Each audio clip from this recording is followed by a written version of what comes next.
तत्काल हम लोग मौके पे एफएसएल टीम के साथ पहुंचे और वहां हम लोगों के खून के धब्बे भी मिले, दीवार में बुलेट की इंजरी भी मिले, हथियार दिया गया था, उसने घर में ही कहीं हथियार छुपाया है। नमस्कार, आप देखना शुरू कर चुके हैं लाइव सिटीज को और मेरा नाम रंजीत है।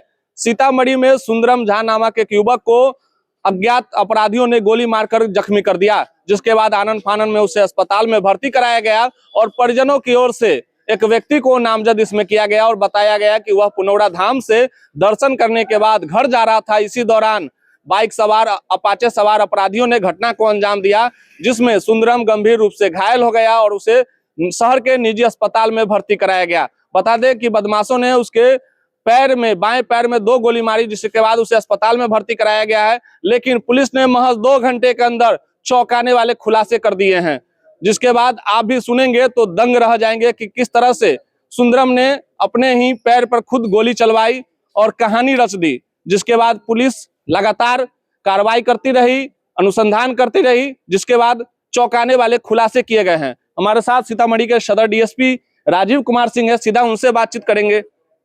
सर, सुंदरम नाम के लड़के के साथ गोलीबारी की घटना सामने आई, पैर में गोली मारी गई, क्या मामला है पूरा? इनके प्रथम दृष्टया जो बयान थे जो मीडिया में चल रहे थे और इनसे पूछताछ में इन्होंने बताया था कि एक रुद्रांश नामक युवक के साथ ये बाजितपुर पेट्रोल पंप से कहीं जा रहे थे। जब रुद्रांश को लेकर हम लोग घटनास्थल पर गए तो घटनास्थल बताने में असफल रहा। उसके इसी बिहेवियर को देखते हुए हम लोगों ने जब उसके मोबाइल का अवलोकन किया तो ये तथ्य सामने आया कि घटना तो रोड पे घटी ही नहीं है और उसने बताया कि वो घटना के टाइम में घर पे ही थी और ये घटना घर पे घटी है और ये सारा नाटक किसी को फंसाने के उद्देश्य से किया गया है।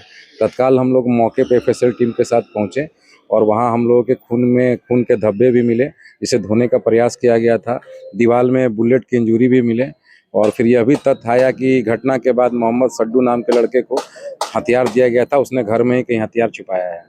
फिर उसकी भी गिरफ्तारी हुई है और फिर घर के छत के ऊपर से गेंदे के बगान से उसका जो हथियार है, जो 7.65 का पिस्टल है, साथ में 2 मैगजीन है और कारतूस हैं, वो सब बरामद हुए हैं।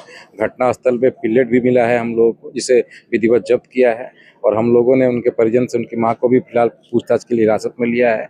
और जब हम लोग यहाँ आए तो इन्होंने भी अब बताया है कि हमसे गलती हो गई है और अपना कन्फेशन स्वीकार किया है। चूंकि आप बता रहे हैं घर पे घटना कारित हुई है, तो क्या घर पे जो परिवार के लोग हैं वो भी इसमें संलिप्त है?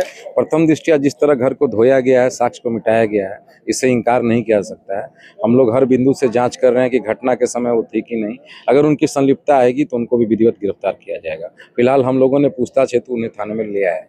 पिता जमीन कारोबारी है, इनके पहले बेटे की भी हत्या हो चुकी है, इससे जुड़ा मामला नहीं है? नहीं, अभी तक ऐसा कहीं भी नहीं आया कि उससे जुड़ा हुआ मामला है। ये किस उद्देश्य से या किसको फंसाने के उद्देश्य से ये कारित किए हैं, अभी हम लोग पूछताछ के क्रम में सभी चीजें स्पष्ट हो जाएगी। बट ये चीजें स्पष्ट है कि ये घटना इन्होंने स्वयं कारित करवाया है। पुलिस की छवि को भी बदनाम करने की कोशिश हुई? नहीं, इनका इसे ऐसे मामले आने पे, चूंकि इनकी गवाही चल रही थी अपने भाई में और एक गवाह को जब गवाही देने से जस्ट पहले अगर गोली लगती है तो ये सभी लोगों में प्रश्न उठता है। बट ऐसा मामला नहीं था कि किसी अपराधी के द्वारा यह घटना कारित की गई है और हम लोग इस पता लगाने का प्रयास कर रहे हैं कि किस मोटिव से इन्होंने ये किया है, किसको फंसाना चाहते हैं। और जैसे अनुसंधान बढ़ेगा सभी चीज़ें स्वतः स्पष्ट हो जाएगी।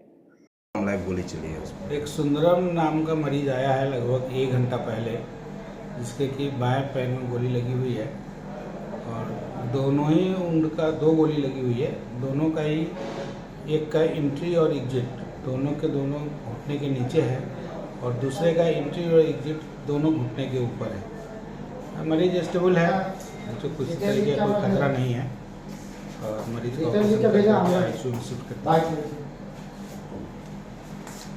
डीएसपी राजीव कुमार सिंह थे, उन्होंने स्पष्ट बताया है कि सुंदरम है जो अपने घर में ही इस घटना को कारित किया और परिवार के सदस्य के अलावा उसके 2 दोस्त भी इसमें शामिल थे और इसके द्वारा ही केस को प्रभावित करने के लिए जिस तरह से उसका गवाही गुजरने वाला था, ठीक उससे पहले ही उसने यह षड्यंत्र रचा ताकि किसी और को इसमें फंसाया जा सके। हालांकि पुलिस की तत्परता ने मामले का त्वरित उद्भेदन कर दिया है। बने रहे लाइव सिटीज के साथ।